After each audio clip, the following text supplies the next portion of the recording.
your last and final prayer. এমন ভাবে সালাতে দাঁড়াও ভাবো হতে পারে এটাই তোমার জীবনের শেষ নামাজ। এমন ভাবে নামাজে দাঁড়াও ভাবো এটাই শেষ নামাজ।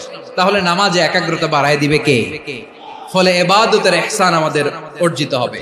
আর মুআমালাতে ইহসান হলো, বিশ্বনবী বলেন ইন্নাল্লাহা তাবারাকা ওয়া তাআলা কাতাবাল ইহসানা আলা কুল্লি শাই ফাইযা কাতালতুম ফাআহসিনুল কিতলা ওয়া ইযা যাবাহতুম ফাআহসিনুয যাবহা ওয়ালিয়ুহিদ্দা আহাদুকুম শাফরাতাহু ওয়ালিয়ুরিহ যাবিহাতাহু। ইহসান দুই ধরনের, আওয়াজ করে বলতে হবে কয় ধরনের?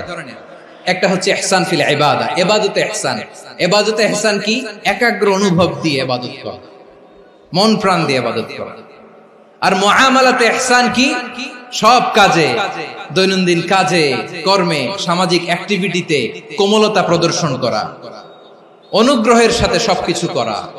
আল্লাহ তাআলা ইন্নাল্লাহা তাবারাকা ওয়া তাআলা কাতাবাল ইহসানা আলা কুল্লি শাই, তিনি সব কিছুর ব্যাপারে ইহসান